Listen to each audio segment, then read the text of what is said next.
Choosing who we fall in love with can be tricky. In today's world, we're often told to follow our hearts and trust our feelings in the quest for love. The idea is to find someone amazing, both inside and out, who can make us happy.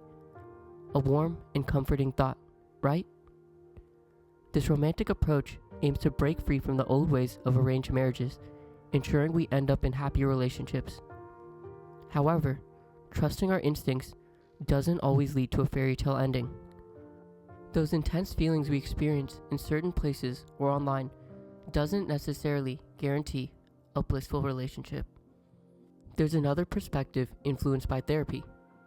It challenges the idea that trusting instincts always leads us to happiness.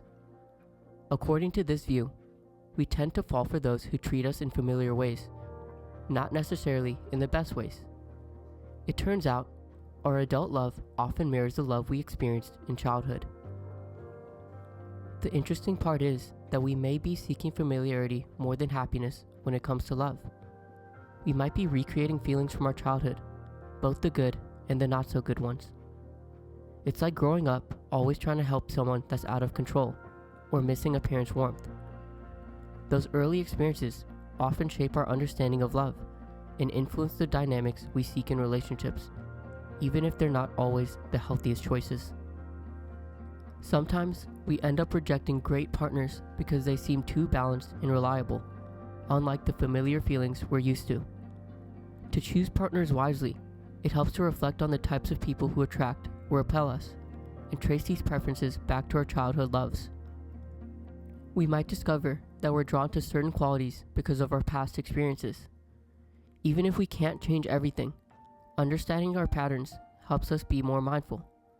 So, when we feel an instant connection or dislike, it's worth taking a moment to understand where these feelings come from. In the end, gaining insight into our emotional history becomes the key to embracing a broader spectrum of love. By unraveling the threads of our past, we liberate ourselves from the grip of childhood patterns, allowing us to navigate relationships with newfound awareness. It's an invitation to break free from the limitations of familiar scripts and explore the vast landscape of diverse and enriching connections. If you enjoyed this video, please remember to leave a like, share, and subscribe. Thank you for watching, and I hope you have a great day.